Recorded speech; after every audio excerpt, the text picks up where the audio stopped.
I was sitting in the back room of Chen's fine jewelry, staring at a computer screen, when my entire world collapsed.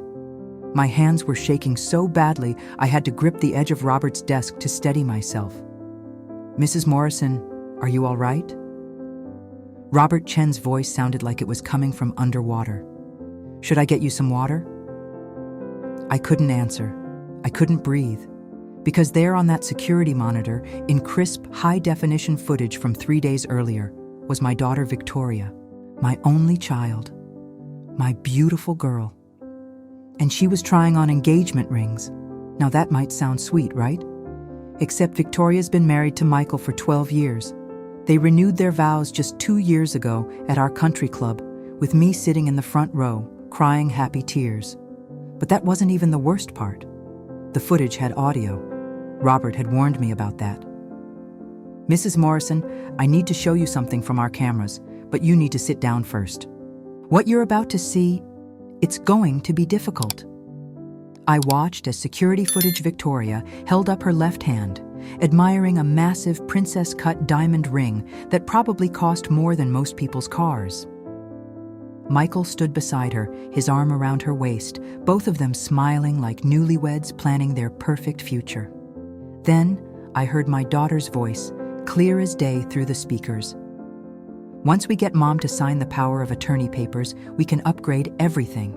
New house, new cars. She doesn't need that big house anymore anyway. The memory care facility Dr. Patterson recommended is actually really nice." My vision blurred. Memory care facility. I'm 67 years old. I run 4 miles 3 times a week. I volunteer at the library.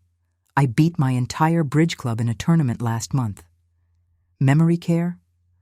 Michael's voice cut through my spiraling thoughts.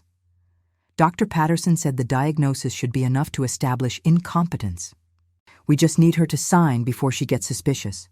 Once we have POA, we can liquidate the investment portfolio and the house. Your dad's life insurance is just sitting there. Victoria laughed. Actually laughed. I still can't believe she bought the whole concerned daughter routine. She actually thanked me yesterday for taking care of her finances. Robert Chen paused the video. My daughter's face was frozen on screen, mid-laugh, hand raised to show off a ring she planned to buy with my dead husband's money, with Thomas's money, with everything we'd built together over 42 years of marriage. "Mrs. Morrison," Robert said softly, "I've known you and Thomas for over 20 years. You sold us our first house. You're one of the sharpest women I know. When they came in here 3 days ago asking about financing options and mentioned they'd be paying cash very soon from a family estate transfer, something felt wrong, so I checked my camera footage. I finally found my voice. It came out as a whisper. "A diagnosis? What diagnosis? I haven't seen any, Dr. Patterson." Robert's expression turned grim. "I think you need to call an attorney, Eleanor. Today." Have you ever had a moment where everything you thought you knew just shattered? Where are you watching from today? Drop a comment below because I'm going to need your support for what comes next. But let me back up and tell you how this all started. Because 3 months ago, I was just a widow trying to figure out her new normal, trying to navigate life without my Thomas. I had no idea that my own daughter and son-in-law were planning to rob me blind, and that I'd have to become someone I never imagined just to save myself. 18 months.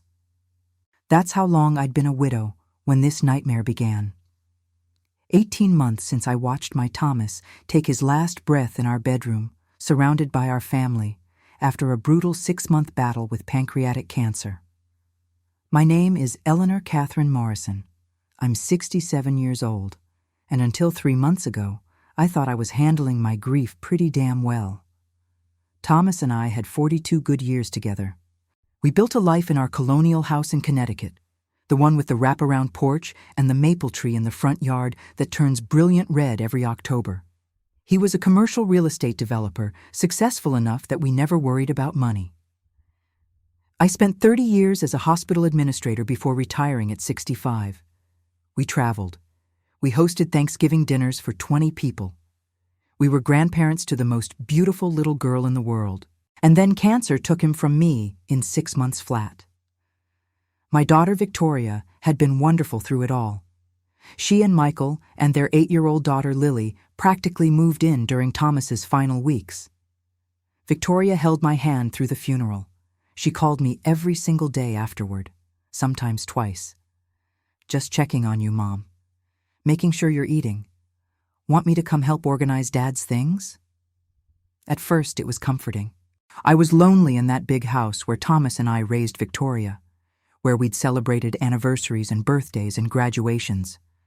The silence after he died was deafening. Every room held memories. His reading chair by the fireplace, his coffee mug still in the cabinet, his cologne bottle on the bathroom counter that I couldn't bring myself to throw away. So when Victoria suggested she and Lily come stay with me for a while, I was grateful. What grandmother wouldn't want her precious granddaughter around? Lily's laughter filled the empty spaces Thomas left behind. That was my first mistake. Michael kept his job in the city, or so I thought, so it was mostly just Victoria and Lily during the week. Victoria started helping. She organized my medications into those daily pill containers. She sorted through Thomas's papers in his office, the room I couldn't face entering. She accompanied me to my lawyer's office when we updated my will. "Mom, you really should consider estate planning," she'd said in the car on the way there. "You know, make things simple for when, well, later, much later, but you don't want everything tied up in probate." That made sense. Thomas had always handled our finances. I had my pension from the hospital. I knew we had investments. I knew the house was paid off. But the details, the account numbers, the portfolio allocations, the beneficiary designations? Thomas was the numbers person. "I just want to make sure you're taken care of," Victoria continued, squeezing my hand.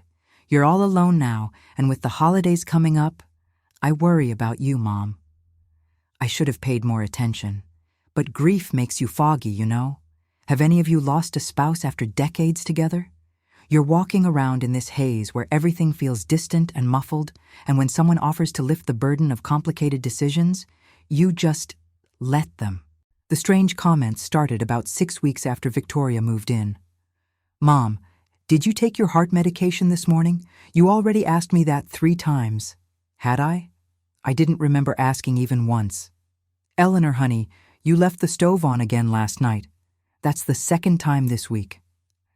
I had made tea before bed, but had I left it on? I genuinely couldn't remember. "Mom, we talked about this yesterday, remember? You agreed that I should be on your checking account, just in case something happens." I didn't remember that conversation, but Victoria was showing me a note in handwriting that looked sort of like mine. "Add Vicky to checking. Discuss Tuesday." "I wrote this?" I asked, confused. Victoria's expression was so concerned, so loving. "Mom, are you feeling okay? Maybe we should make an appointment with a doctor, a specialist." That word, specialist, made my stomach clench. "I'm fine," I said quickly, "just tired. Grief, you know." But the incidents kept happening. Little things. Victoria would mention a conversation we supposedly had that I had zero memory of. Michael would reference plans I agreed to that I didn't recall making. I started wondering if maybe something really was wrong with me. Was this what early dementia looked like? Then there were the documents. Michael started showing up during his lunch hour with papers. "Just some routine stuff for the estate, Eleanor. The lawyer said you need to sign these updated beneficiary forms. Quick signature here for the life insurance transfer. This just adds Victoria as co-owner on the investment accounts, standard stuff for widows your age." I signed them. God help me, I signed them. Because he'd always add, "Victoria and I want to make sure everything's protected, especially with your memory issues. This way, if anything happens to you, Lily's future is secure." Memory issues. There was that phrase again.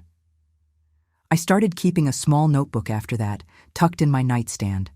I wrote down what I actually remembered versus what Victoria and Michael said happened. The discrepancies were alarming. According to my notes, I was perfectly lucid.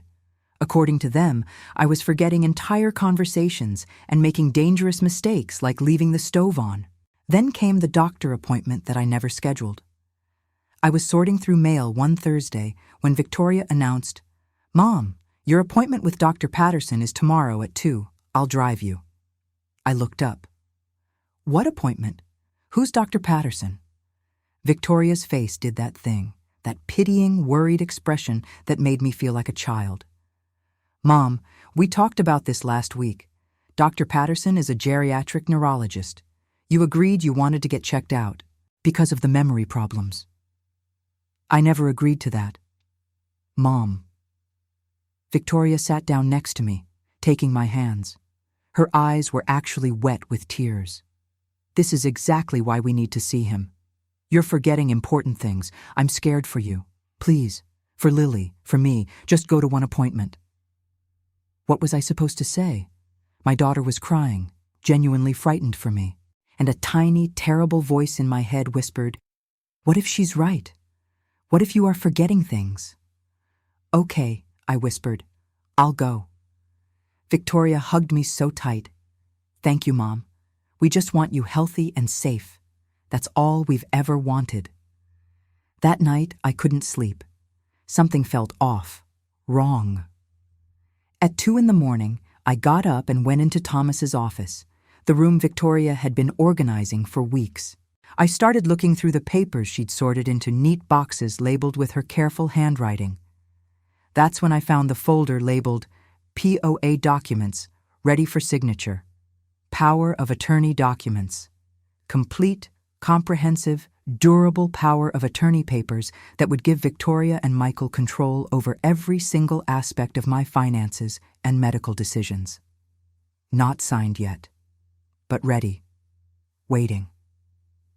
My heart was pounding. I pulled out my phone and took pictures of every page. Then I saw another folder. Dr. Patterson, Consultation Notes. I opened it with shaking hands. Inside was a typed letter dated for next week, after my appointment, diagnosing me with early-stage dementia with moderate cognitive impairment and recommending I be relieved of financial decision-making responsibilities immediately for her own protection. The letter was already written, before I'd even seen the doctor.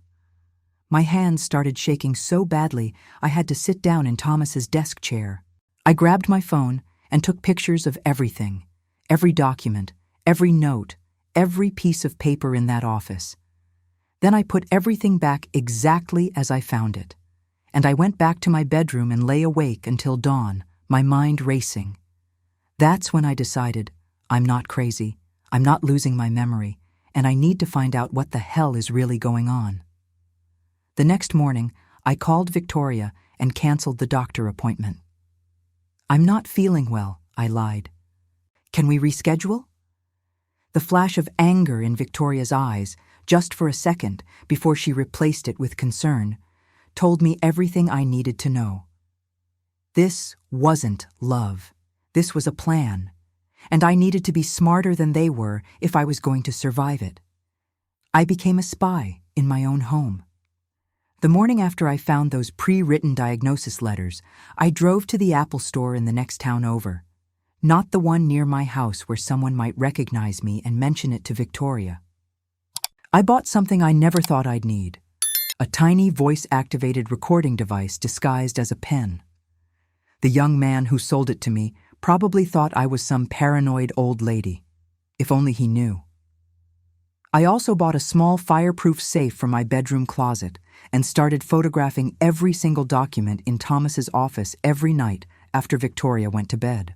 I'd wait until I heard her bedroom door close, then I'd creep down the hallway in my slippers, my heart pounding like I was committing a crime in my own house. The first real bombshell came 3 days later. I'd scheduled my own doctor's appointment with Dr. Rebecca Martinez, my actual primary care physician of 15 years. Not this mysterious Dr. Patterson that Victoria was so eager for me to see. "Eleanor," Dr. Martinez said warmly, reviewing my chart on her computer. "Your last checkup was 4 months ago. Blood pressure perfect, cholesterol excellent, cognitive screening completely normal. You're healthier than most 50-year-olds I see. What brings you in today?" I took a deep breath. "Rebecca, has anyone called you asking about my mental status, memory problems, dementia screening?" Her brow furrowed. "No. Why? Are you experiencing any concerning symptoms?" "No, but my daughter seems convinced I am." I told her everything. The supposedly forgotten conversations, the documents I didn't remember signing, the stove I allegedly left on, Victoria's insistence I see a neurologist named Dr. Patterson. Dr. Martinez's expression turned from concerned to serious. She set down her pen and looked at me directly. "Eleanor, I'm going to say something as your physician and as someone who's known you for 15 years. What you're describing sounds like gaslighting. Financial elder abuse often starts exactly this way. Family members create a narrative of mental incompetence to justify taking control of assets." Hearing a medical professional validate my suspicions made something in my chest loosen, but it also made my blood run cold. This was real. This was actually happening. "I want to run a full cognitive panel," Dr. Martinez continued. "Every test we have, memory, executive function, processing speed, everything. And I want it documented in your medical records with today's date. If anyone tries to claim incompetence later, we'll have ironclad proof that you were completely sound on this date." I spent 2 hours at that appointment. Mini mental state examination, Montreal cognitive assessment, clock drawing test, word recall, pattern recognition. Every single test came back normal. Above average, actually. Dr. Martinez printed out 3 copies of everything. "Keep one somewhere safe that your daughter doesn't have access to. Give one to your attorney. And Eleanor? Get an attorney. Today. What you're describing isn't just family conflict, it's potentially criminal." I called my estate attorney, James Crawford, from the parking lot. His secretary said he was booked solid for 2 weeks, but when I said, "Please tell him Eleanor Morrison needs to see him urgently about potential financial exploitation," she put me on hold. 30 seconds later. "Mr. Crawford can see you at 4 o'clock today." But first, I had research to do. I drove to the public library in Westport. Not the one in my town where I volunteer on Tuesdays, a different one 2 towns over where no one knew me. I logged onto a computer using a guest pass and started searching. Dr. Marcus Patterson, geriatric neurologist, Connecticut. The first result made my stomach drop. Dr. Patterson had lost his medical license 8 months ago for insurance fraud and falsifying patient records. There were news articles, a lawsuit from 7 families claiming he diagnosed their elderly parents with dementia as part of a scheme to justify conservatorships that allowed family members to drain their accounts. The state medical board had revoked his license. He was awaiting criminal trial. Dr. Patterson wasn't just unethical. He was a criminal. And somehow, Michael and Victoria had found him. My hands were shaking as I kept digging. I searched for Michael's employer, the pharmaceutical company where he supposedly worked in sales. His LinkedIn was still active, still listing him as Senior Sales Representative at Medipharm Solutions. But when I called the company's main line and asked for Michael Brennan in sales, the receptionist said, "I'm sorry, we don't have anyone by that name in our directory." "He's worked there for 8 years, I said, trying to keep my voice steady. A pause. "Ma'am, I can transfer you to HR if you need employment verification, but I'm showing he was terminated 6 months ago." 6 months ago. Right around the time Victoria suddenly became so concerned about my finances. Right around the time those daily phone calls started. "Can you tell me why he was terminated?" I asked. "I'm sorry. That's confidential information. You'd need to speak with HR." I hung up. My mind was racing. Michael wasn't working. He'd been fired 6 months ago. So what had he been doing every day when he supposedly went to the office? I typed Michael Brennan, Connecticut gambling into the search bar. Nothing under his name directly. But I tried Michael Brennan debt lawsuit Connecticut and found something that made my heart stop. a lawsuit filed 3 months ago by Atlantic Sky Casino in New Jersey against Michael David Brennan for unpaid gambling debts totaling $340,000. $340,000. I clicked through to the court documents available as public records: cash advances, marker debts, unpaid credit lines. The casino was suing for the full amount plus interest and legal fees.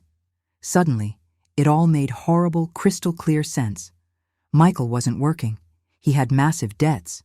Victoria probably didn't even know, or maybe she did, and that's why they were so desperate.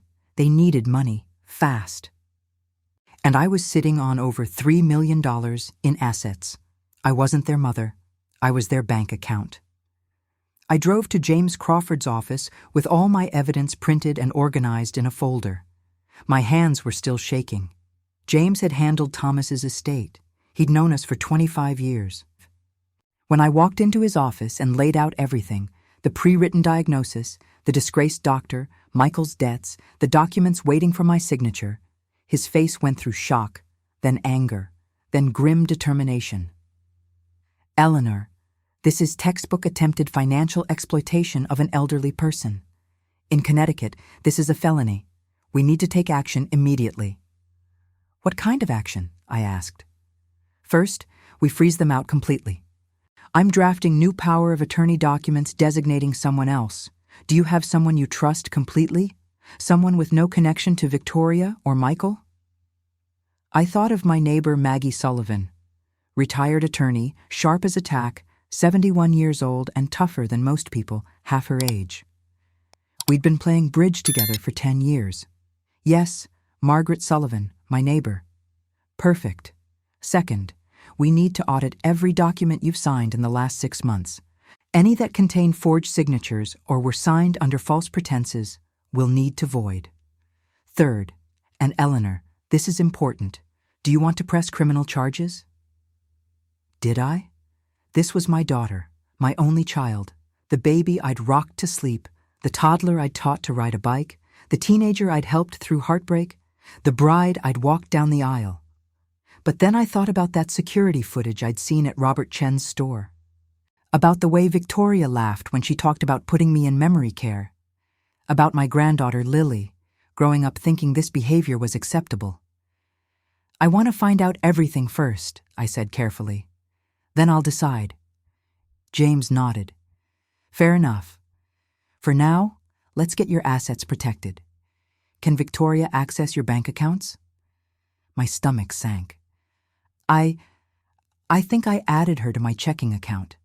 She said it was standard procedure for widows. James was already typing on his computer. "We're removing her today. Any credit cards?" "She has one linked to my account. For emergencies," she said. "Canceling it. Investment accounts?" I thought about all those papers Michael brought me to sign. I don't know what I might have signed. James's assistant spent the next hour calling every financial institution I had relationships with. The news was worse than I thought. Victoria had been added as joint owner to my primary checking and savings accounts, total balances of $180,000. Michael had attempted to open a home equity line of credit against my house for $200,000. It was currently in underwriting, waiting for final signatures. And someone had submitted paperwork to transfer $75,000 from my investment account to a new account in Victoria's name. "The good news," James said grimly, "is that nothing's been finalized yet. The home equity loan requires an in-person appraisal and your wet signature on the final documents. They're scheduled for next week. The investment transfer needs your physical signature on the final authorization form. We can stop all of it." "Do it," I said. "Stop everything." "Eleanor, this is going to tip them off that you're onto them," James warned. "I know." What I didn't know was just how desperate that would make them. I went home that evening and acted completely normal. Victoria had made dinner, chicken piccata, one of my favorites.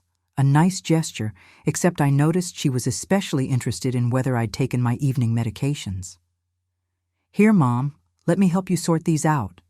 I watched as she organized my pills into the little compartments. Then, when she went to check on Lily's homework, I quickly took photos of what she'd laid out. Later, I'd check them against my actual prescriptions. I was trusting nothing. That night, I heard them talking in the guest room. I crept down the hallway with my recording pen in my bathrobe pocket, my heart hammering so hard I was sure they'd hear it. Michael's voice, stressed and angry. The loan officer called me today, said there was a hold on the application. Something about needing additional authorization from Eleanor. What the hell does that mean? Victoria worried. That's weird. She signed everything last week. Did she seem suspicious to you today? More alert than usual? She seemed fine, normal. Maybe she's having a good week cognitively. Dr. Patterson said that happens with early dementia, good days and bad days. My blood boiled. There was no early dementia. There never was. Michael, we need to move faster. Get her to sign the POA this week. Once we have that, we can move everything before she realizes what's happening. What if she won't sign? A long pause. Then Michael's voice, cold and calculating.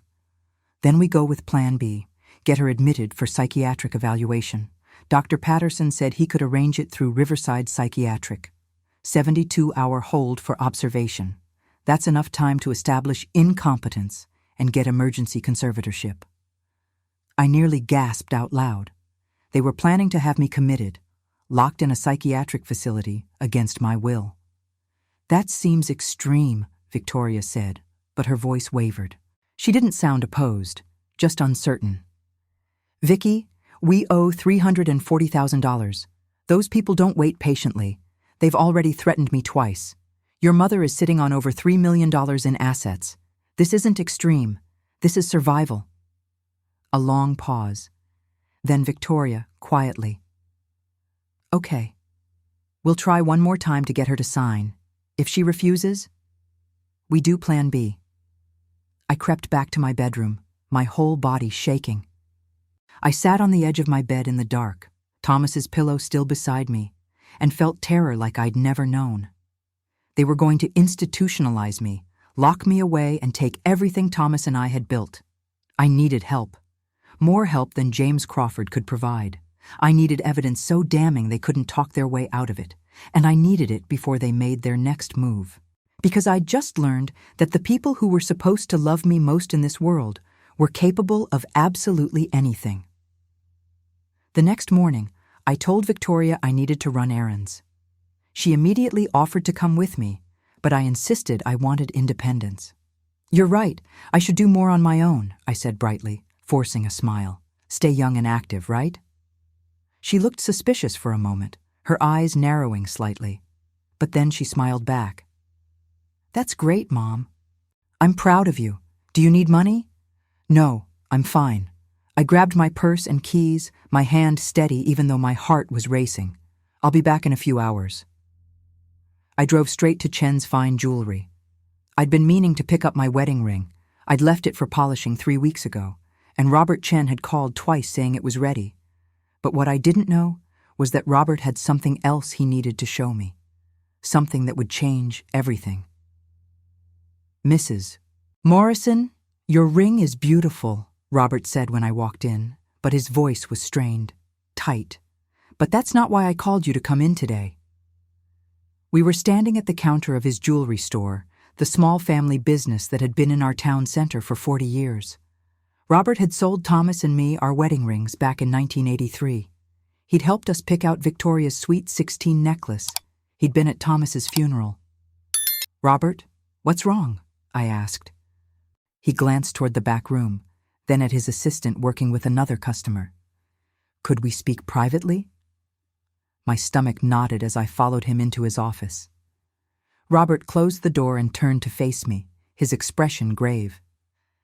3 days ago, your daughter and son-in-law came into my store, he began. They were looking at engagement rings, very expensive ones, $20,000 to $30,000 range. I thought maybe they were renewing their vows, so I congratulated them. He paused, clearly uncomfortable with what he had to say next. Robert, what happened? Michael said they were upgrading because they'd be coming into a significant amount of money very soon. He asked about our payment options. I told him those particular rings required either full payment or 50% down. He said that wouldn't be a problem, that they'd be liquidating a large family estate within the next few weeks. My mouth went dry. Mrs. Morrison, your husband has only been gone 18 months. When someone talks about liquidating a family estate that quickly after a death, especially when the surviving spouse is still alive and healthy, it raised red flags. So I did something I don't normally do. I checked my security footage. He turned his computer monitor toward me. I need to show you something. But Mrs. Morrison, I really think you should sit down first. That's when I saw it. The footage that would shatter any remaining hope that this was all some terrible misunderstanding. The video showed Victoria trying on a massive diamond ring. Easily $20,000, maybe more. Michael stood beside her, his arm around her waist, both of them smiling like lottery winners. Then the audio played, and I heard my daughter's voice. Once we get Mom to sign the power of attorney papers, we can upgrade everything. New house, new cars, better neighborhood for Lily. She doesn't need that big house anymore anyway. The memory care facility Dr. Patterson recommended is actually really nice. They have gardens and activities. I couldn't breathe. The room felt like it was spinning. Michael's voice. Dr. Patterson said the diagnosis should be enough to establish incompetence. We just need her to sign before she gets suspicious. Once we have POA, we can liquidate the investment portfolio first. That's the most liquid. Then we put the house on the market. Your dad's life insurance is just sitting there doing nothing. Victoria laughed. Actually laughed. I still can't believe she bought the whole concerned daughter routine. She actually thanked me yesterday for taking care of her finances. I almost felt bad for a second. Don't, Michael said. She's had a good life. This is our turn. Besides, she'll be taken care of in the facility. It's not like we're abandoning her. Robert paused the video. My daughter's face was frozen on screen, mid-laugh, hand raised to show off a ring she planned to buy with my dead husband's money.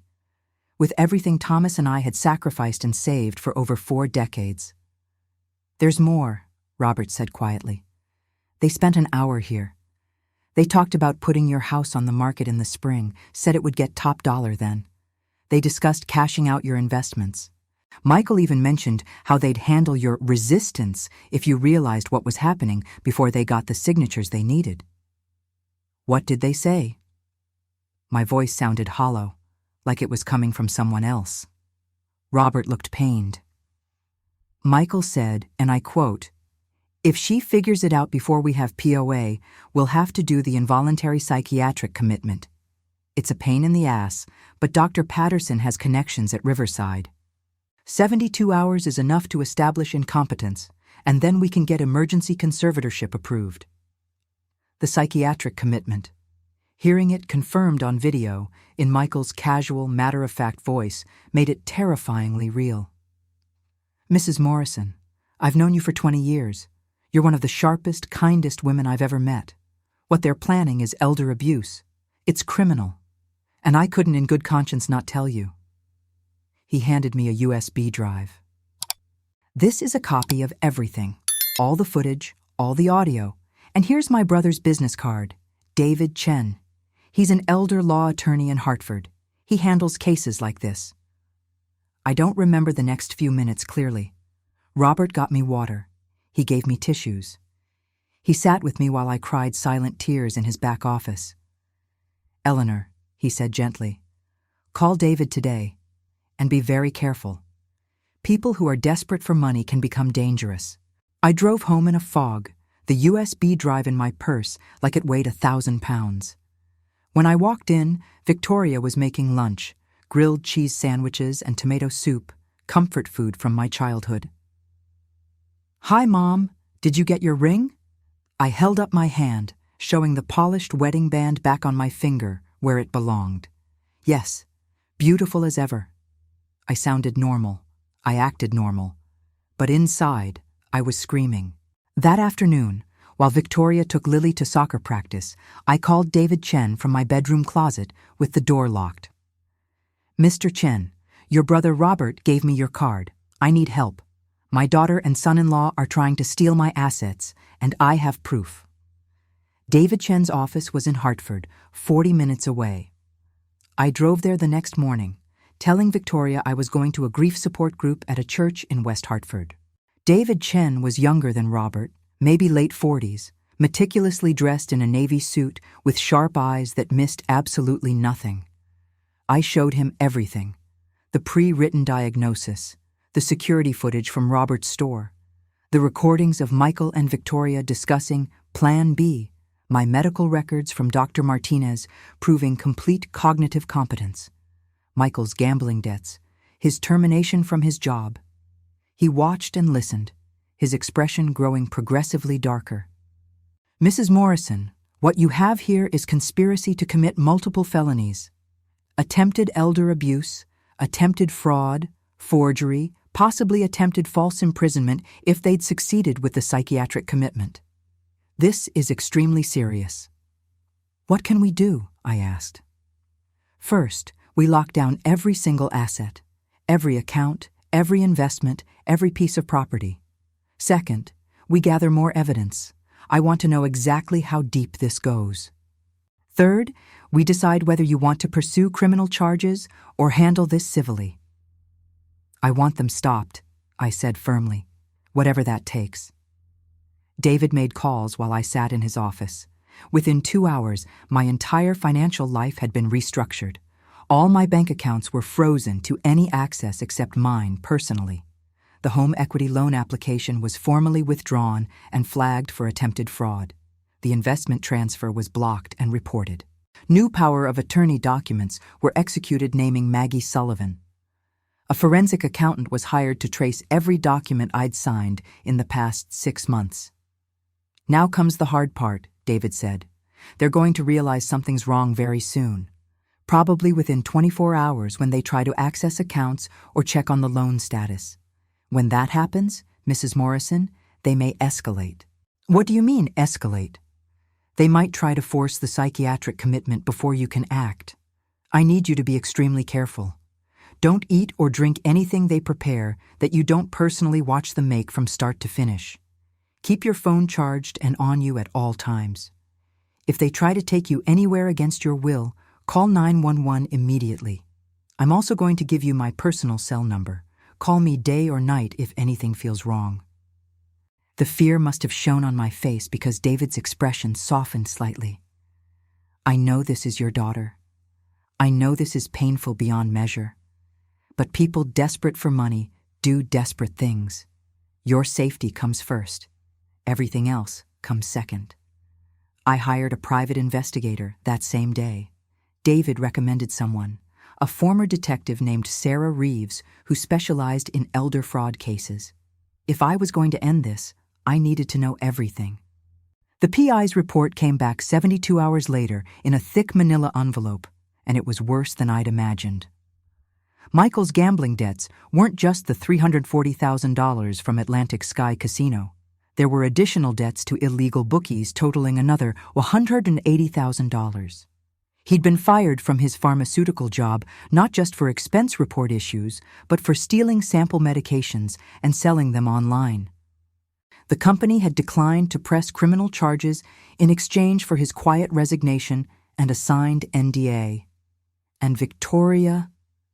God, Victoria. She'd been having an affair for 6 months with her yoga studio's owner, a 28-year-old named Dante Morrison. The PI had photos of them together at hotels, text messages discussing how they'd be set for life once they got Mom's money, and Victoria divorced Michael. She was planning to take half of my assets, leave Michael with nothing, and start a new life with her boyfriend. So Victoria was planning to betray Michael too. She wasn't even loyal to her co-conspirator. This wasn't about their marriage or keeping the family together. This was about Victoria getting enough money to abandon everything and everyone, including her own daughter, for a new life with a man young enough to be her younger brother. My daughter, my baby girl who I'd raised to be kind and honest and strong, had become someone I didn't recognize, someone I wasn't sure I'd ever really known. The PI also discovered that Dr. Patterson, despite losing his medical license, was still operating a cash-only consulting business out of a strip mall office, helping families obtain fraudulent dementia diagnoses for elderly relatives. Michael had paid him $5,000 for the pre-written diagnosis letter with my name on it. Dr. I. Patterson had done this for at least 14 other families in Connecticut and New York. Everything was a lie. Every concern, every gentle suggestion, every tearful conversation about my memory problems, all calculated, scripted manipulation designed to steal everything I had.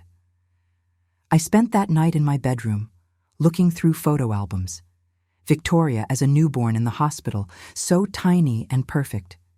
Victoria's first day of kindergarten, missing her 2 front teeth. Victoria's high school graduation, hugging me and telling me I was the best mom in the world. Victoria's wedding day, crying in her dress, saying, "I hope I'm half the wife you were to Dad." When had she changed? Or had I just never seen who she really was? My phone buzzed. Text from Victoria. "Mom, can you come downstairs? Michael and I need to talk to you about something important." This was it. They were going to make their move.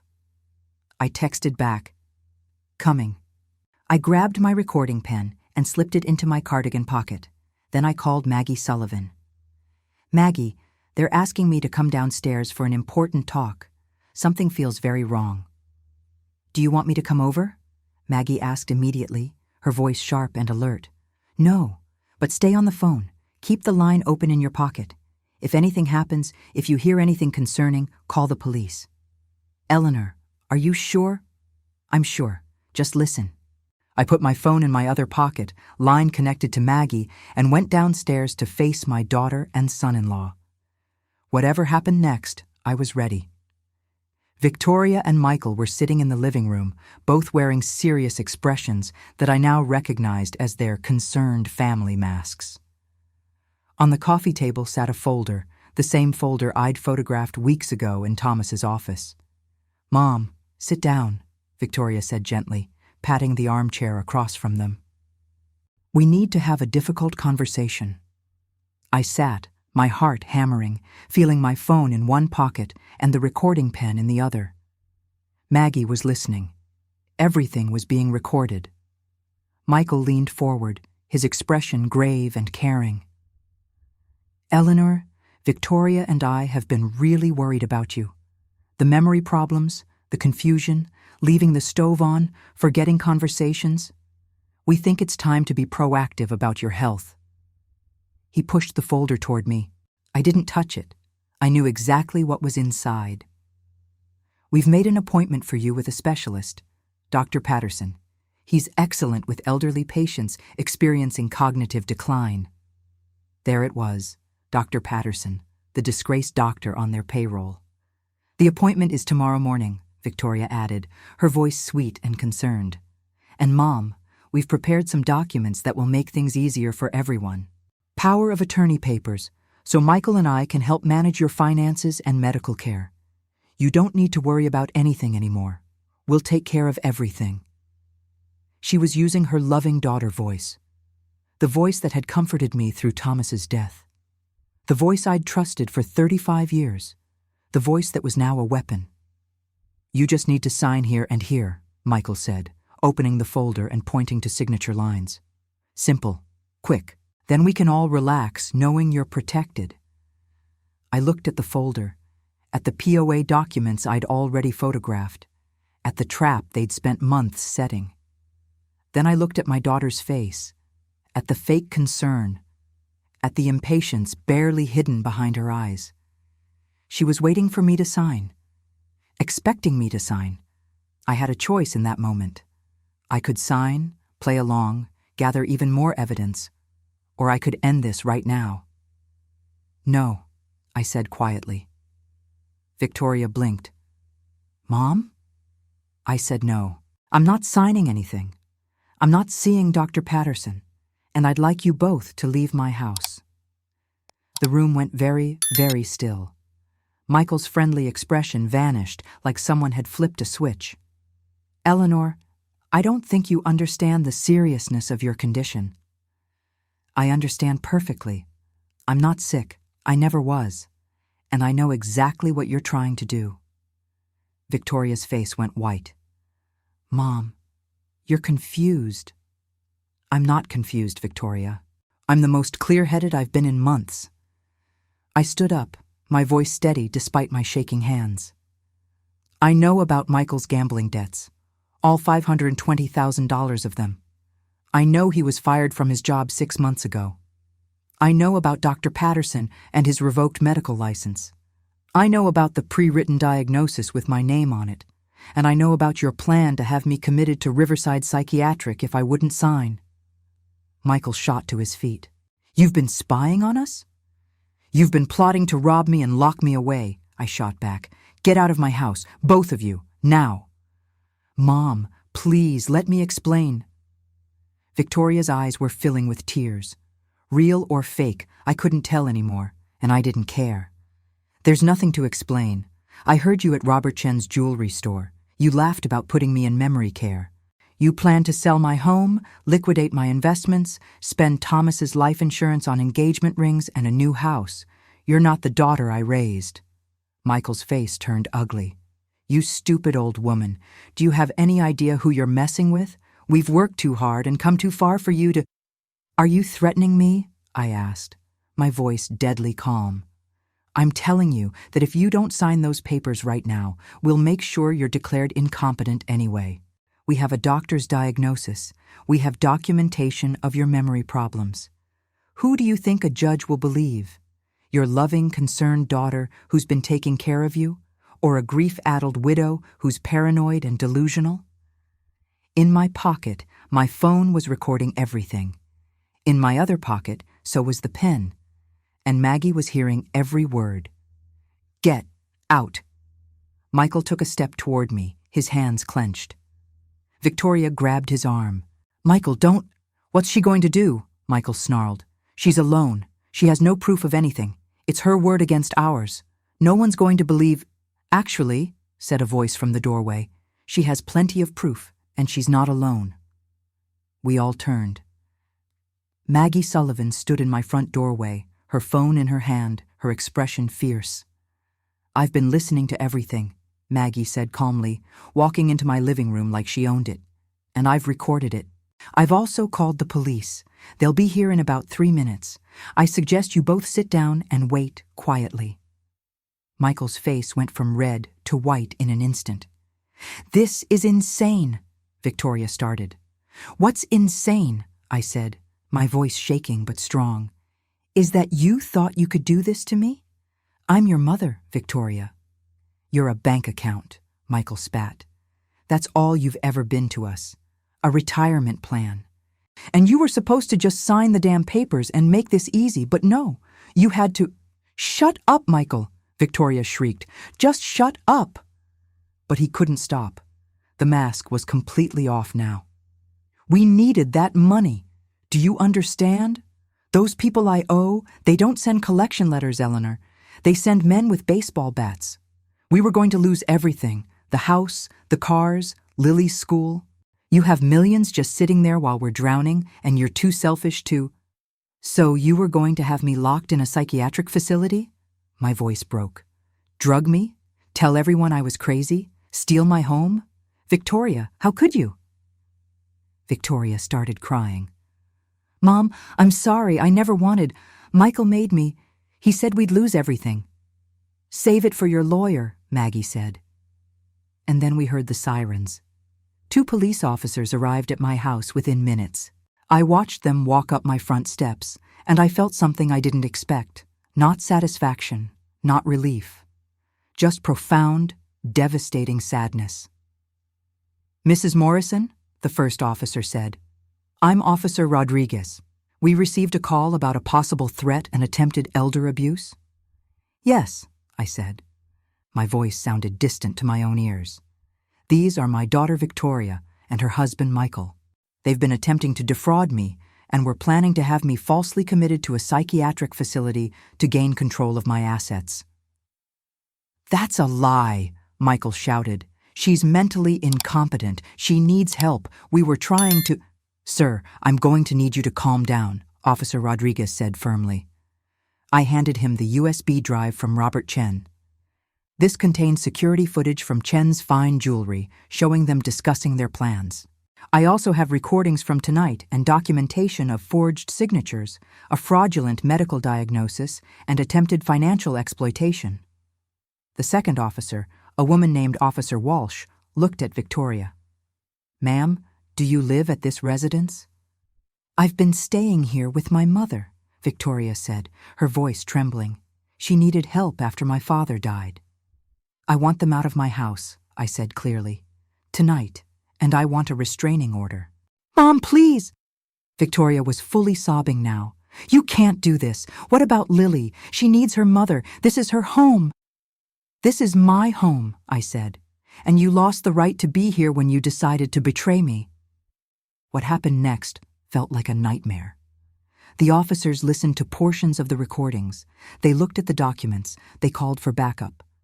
By the time it was over, Michael was being arrested for attempted fraud and elder abuse. Victoria wasn't arrested, not yet, but she was escorted out with a warning to have no contact with me pending investigation. Mom, I'm begging you, Victoria said from the doorway, mascara running down her face. I made a mistake. I was scared. Michael manipulated me. Please don't do this. Think about Lily, your granddaughter, please. I looked at my daughter, really looked at her, and I saw the truth. She wasn't sorry for what she'd done. She was sorry she'd been caught. You should have thought about Lily before you decided to commit felonies, I said quietly. Goodbye, Victoria. And I closed the door. After they left, after the police cars drove away, after Maggie made me tea and sat with me until I stopped shaking, I went upstairs to my bedroom.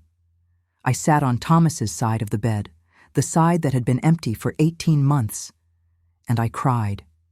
Not for Victoria and Michael, for the family I thought I had, for the daughter I thought I knew, for the normal life I'd lost when Thomas died, the life I could never get back. But underneath the grief, there was something else. Something hard and bright and unbreakable. I had protected myself.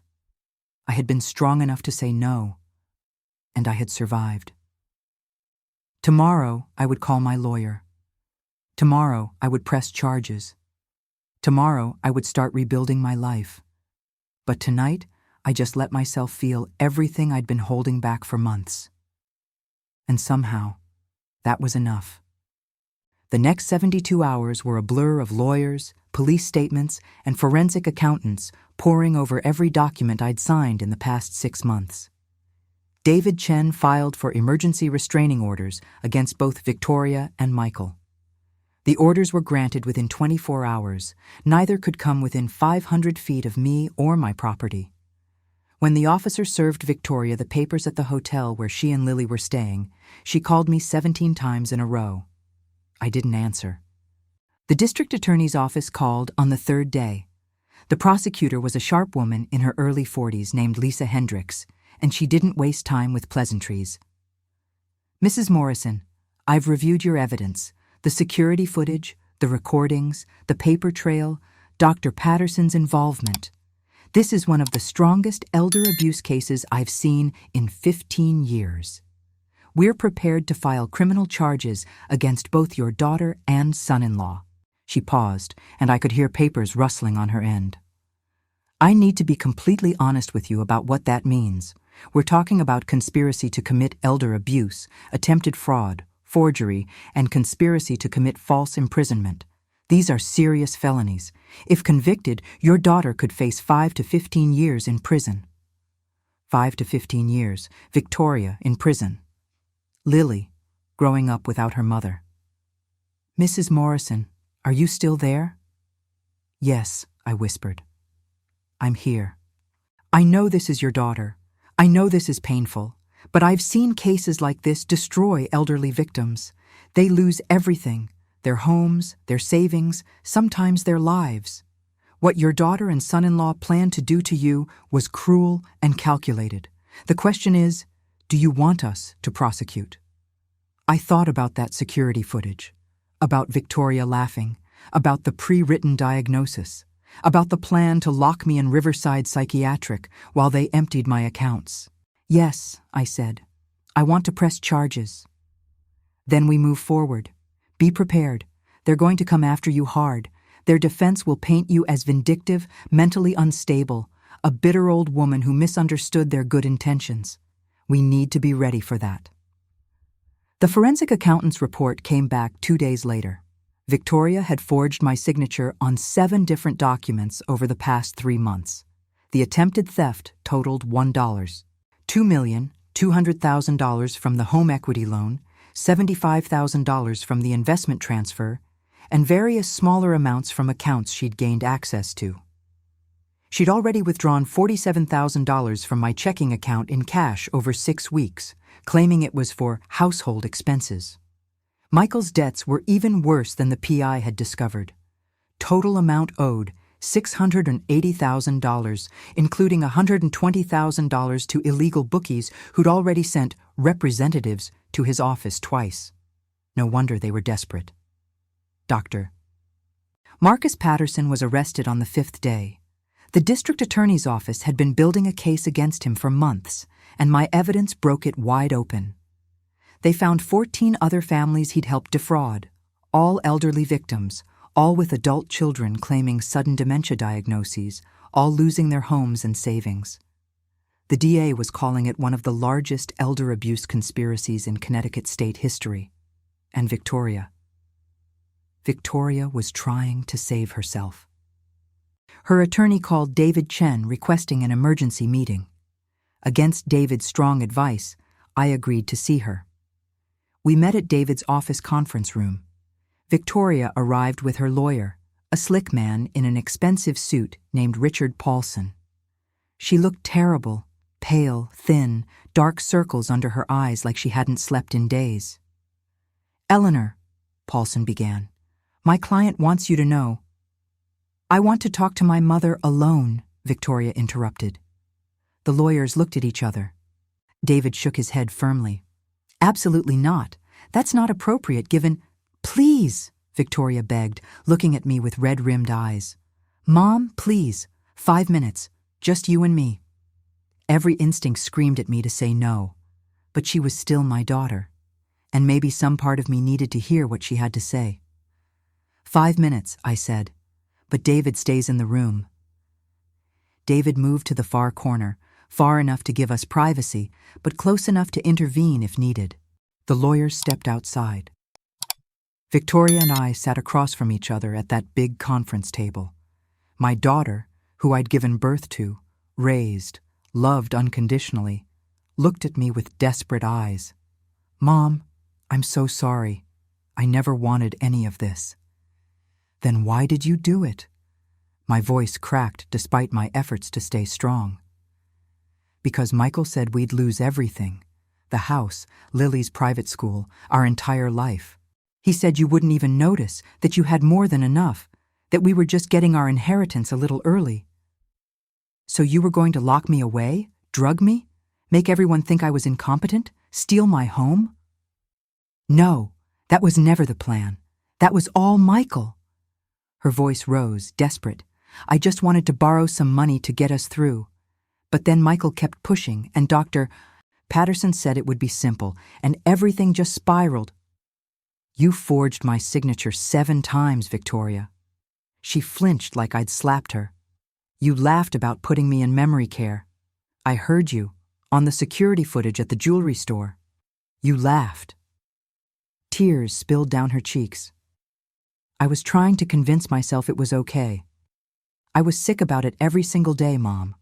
But Michael said if I didn't help him, those people he owes would come after all of us. He said they'd hurt Lily. I was terrified. So you chose him over me. I chose wrong." She reached for my hands across the table, but I pulled back. "Mom, please, I'll do anything. I'll testify against Michael. I'll plead guilty. I'll go to therapy. Just please, please don't let them take Lily away from me." There it was, the real reason for this meeting. Child Protective Services had gotten involved. With both parents facing felony charges, Lily had been temporarily placed with Michael's sister in Massachusetts. Victoria had supervised visitation only, 2 hours, twice a week, with a social worker present. "They're saying I'm an unfit mother," Victoria whispered, "that I endangered my child by my actions. Mom, if I go to prison, I could lose her forever. They're talking about terminating my parental rights." My granddaughter, sweet Lily with her gap-toothed smile and her love of soccer and Harry Potter books. She didn't deserve any of this. "What do you want from me?" I asked. "I want you to tell the judge that I was manipulated, that Michael controlled me, that I'm a good mother who made terrible mistakes. If you speak for me at sentencing, they'll listen to you. You're the victim. Your word matters. You want me to lie. I want you to save your granddaughter's mother." Victoria's voice rose, breaking. "Mom, I'm drowning here. I'm facing 15 years in prison. I'll lose everything. Lily will lose everything. Please, I'm begging you." I looked at my daughter, really looked at her, and I saw the truth she was trying to hide. She wasn't sorry for what she'd done. She was sorry she'd gotten caught. Sorry she was facing consequences. Sorry her plan had failed. If she'd succeeded, I'd be locked in Riverside Psychiatric right now, drugged and helpless, while she sold my home and spent my money on engagement rings for her new life with Dante. "No," I said quietly. "What?" "No, I won't lie for you. I won't tell a judge you were manipulated when I have recordings of you planning this for months. I won't say you're a good mother when you were willing to destroy your daughter's grandmother to fund your affair with a yoga instructor half your age." Victoria's face went white. You know about Dante?" "I know everything, Victoria. I hired a private investigator. I know you were planning to take half my money, divorce Michael, and run off with your boyfriend. I know you were going to leave Lily with Michael while you started your new life. So don't sit here and pretend you did this for your family. You did it for yourself." "That's not... I wasn't..." Victoria's words tumbled over each other. "You were going to betray everyone. Me, Michael, Lily, everyone who loved you and trusted you, and now you want me to save you from the consequences?" Victoria started sobbing, deep, ugly sobs that shook her whole body. "I'm your daughter. I'm your only child. How can you just abandon me?" "Abandon you?" Something broke inside me. "Victoria, you tried to have me locked in a psychiatric facility. You laughed about it. You thanked God I was stupid enough to believe you cared about me. And now you want to talk about abandonment?" I stood up, my legs shaking but holding. "I loved you more than anything in this world. I would have died for you. I would have given you anything you asked for if you'd just been honest with me. But you chose to lie, to manipulate, to betray. You made your choices, Victoria. Now you have to live with them. Mom, please. I hope you get help. I hope you find a way to be the mother Lily deserves. But I can't help you. I won't." I walked to the door, then turned back. "You know what hurts the most? Not that you tried to steal from me, not even that you were willing to lock me away. It's that you looked me in the eye every single day and pretended to love me while planning to destroy me. That's what I can't forgive." "I did love you," Victoria screamed. "I do love you." "No," I said quietly. "You loved my money. There's a difference." And I walked out. In the hallway, I heard Victoria screaming and crying, heard her lawyer trying to calm her down. But I kept walking, David beside me, until we were in the elevator and the doors closed. Then I collapsed against the wall, my whole body shaking. "You did the right thing," David said gently. "Then why does it feel like my heart is being ripped out?" "Because she's your daughter, and grief doesn't care about right and wrong." The criminal trial took 8 months to reach court. 8 months of depositions, evidence reviews, and watching my daughter's face on the news as reporters called it one of the most callous elder abuse cases in state history. Michael took a plea deal. He pled guilty to attempted fraud and conspiracy to commit elder abuse in exchange for a reduced sentence of 7 years. He gave up Victoria completely in his testimony, describing in detail how they'd planned everything, from finding Dr. Patterson online to researching psychiatric commitment procedures. Victoria refused to plead. She was going to trial, her lawyer claiming she was a victim of Michael's manipulation and my vindictive vendetta. I had to testify. I sat in that witness box in the Hartford Superior Court, my hand on a Bible, and swore to tell the truth. The prosecutor, Lisa Hendricks, walked me through everything: the pre-written diagnosis, the security footage, the recordings, the forged signatures. Victoria sat at the defense table, crying silently, her lawyer's hand on her shoulder.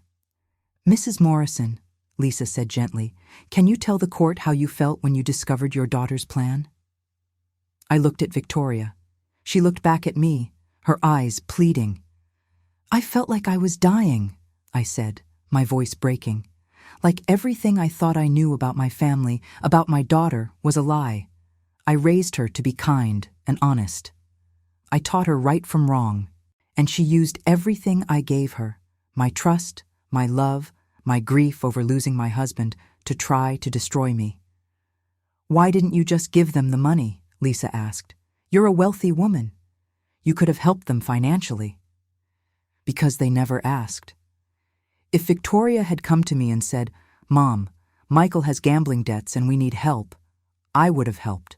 I would have done anything for my daughter. But they didn't want my help. They wanted me gone. They wanted me locked away so they could take everything without me being able to stop them. Victoria's lawyer, Richard Paulson, cross-examined me aggressively. He suggested I was confused, vindictive, unable to accept my daughter's genuine concern for my welfare. "Isn't it true, Mrs. Morrison, that you were grieving heavily after your husband's death?" "Yes." "And isn't it possible you misinterpreted your daughter's attempts to help?" "No." "How can you be so sure?" "Because I have recordings of her laughing about putting me in memory care. I have video of her planning to spend my money before I was even committed. I have forged documents with my signature. These aren't misinterpretations, Mr. Paulson. These are crimes." The jury deliberated for 6 hours. Guilty on all counts. I wasn't in the courtroom when the verdict came in. I couldn't be. But David called me immediately. "Eleanor, they found her guilty. Conspiracy to commit elder abuse, attempted fraud, forgery, and conspiracy to commit false imprisonment." I sat down on my living room couch, the same couch where Victoria and Michael had tried to get me to sign those papers 3 months ago. "What happens now?" I asked. "Sentencing in 6 weeks. She's facing 8 to 12 years. 8 to 12 years. Victoria in prison. Lily growing up without her mother." "Eleanor, you did the right thing," David said. "I know it doesn't feel like it, but you did." I hung up the phone and sat in my empty house, the house Thomas and I had filled with love and laughter, the house where I'd raised Victoria, the house that was now just mine. And I cried for everything I'd lost. Not just my daughter, but the illusion of who I thought she was. The sentencing hearing was on a cold November morning. I didn't attend, but I submitted a victim impact statement that the judge read aloud. My daughter's betrayal didn't just steal my money or threaten my freedom, I'd written. It stole my ability to trust. It stole my family. It stole the memories I had of raising her, because now I look back and wonder if any of it was real. I will spend the rest of my life wondering where I went wrong, what I missed, how I raised someone capable of such cruelty to the person who loved her most. The judge sentenced Victoria to 10 years in prison. Michael's sister was granted custody of Lily, and just like that, it was over. My daughter was gone. My granddaughter was gone. My family was gone. But I was still here, still standing, still free, and somehow I had to figure out how to live with that. 6 months after Victoria's sentencing, I sold the house. I know that might sound sudden, but I couldn't live there anymore.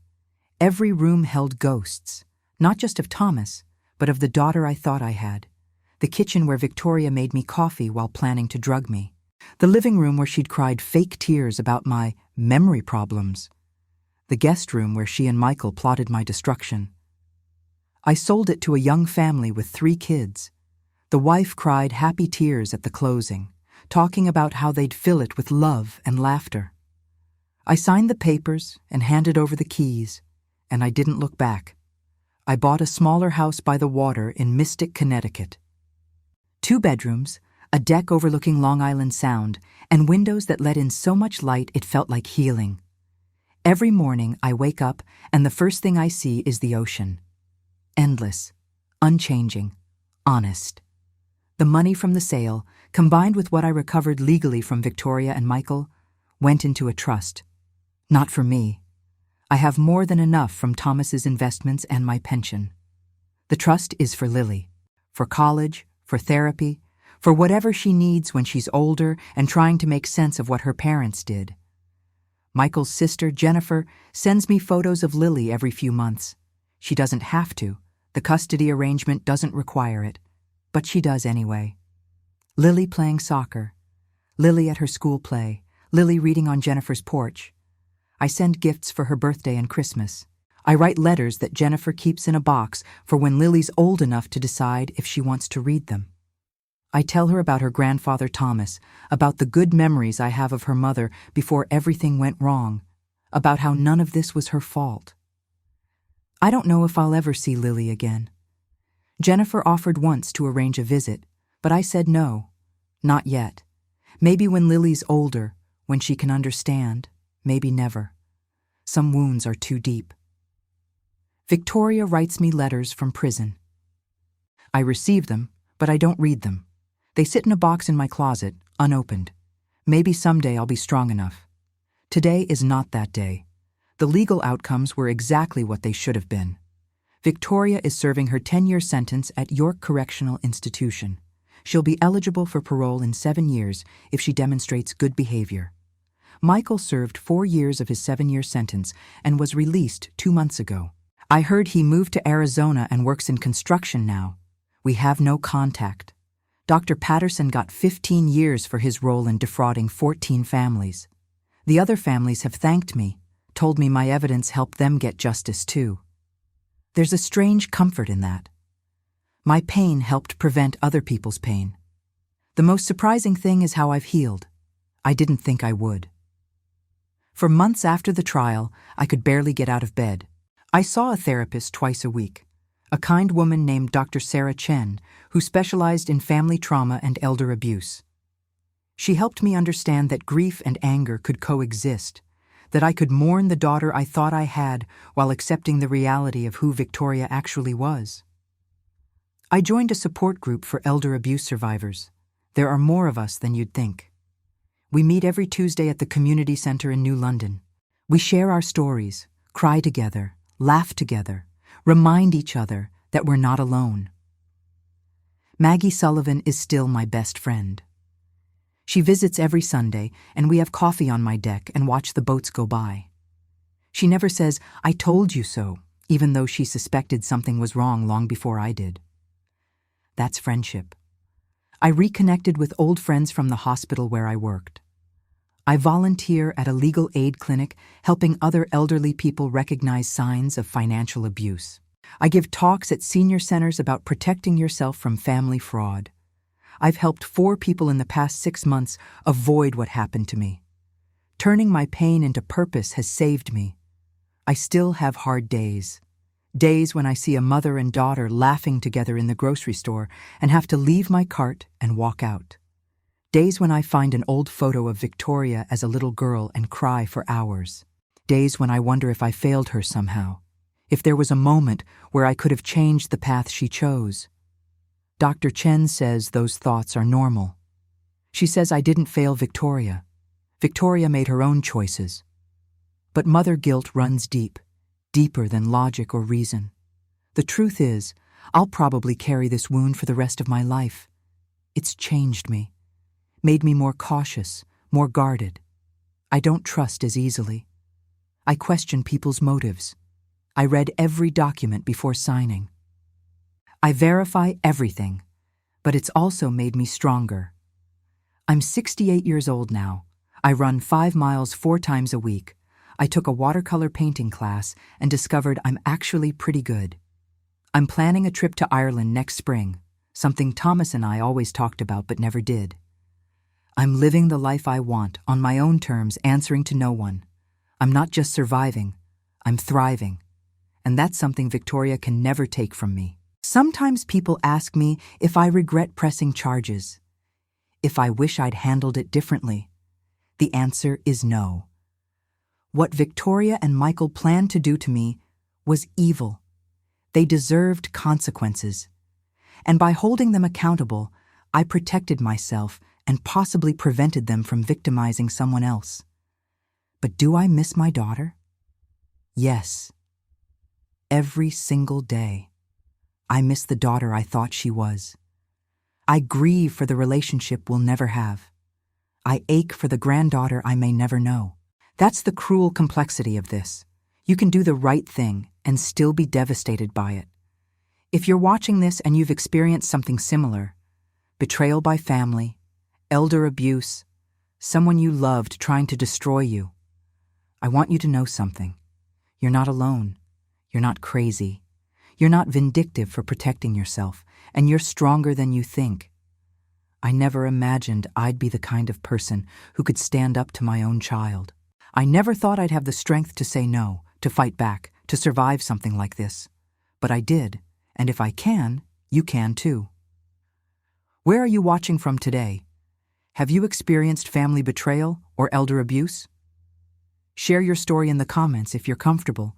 Sometimes just knowing others understand can make all the difference. And if this story helped you in any way, please like and subscribe. You never know who might need to hear this message. My name is Eleanor Catherine Morrison. I'm 68 years old. I'm a widow, a survivor, and someone who learned the hardest way possible that the people who are supposed to love you most can sometimes hurt you deepest. But I'm still here, still standing, still fighting, and I'm going to be okay.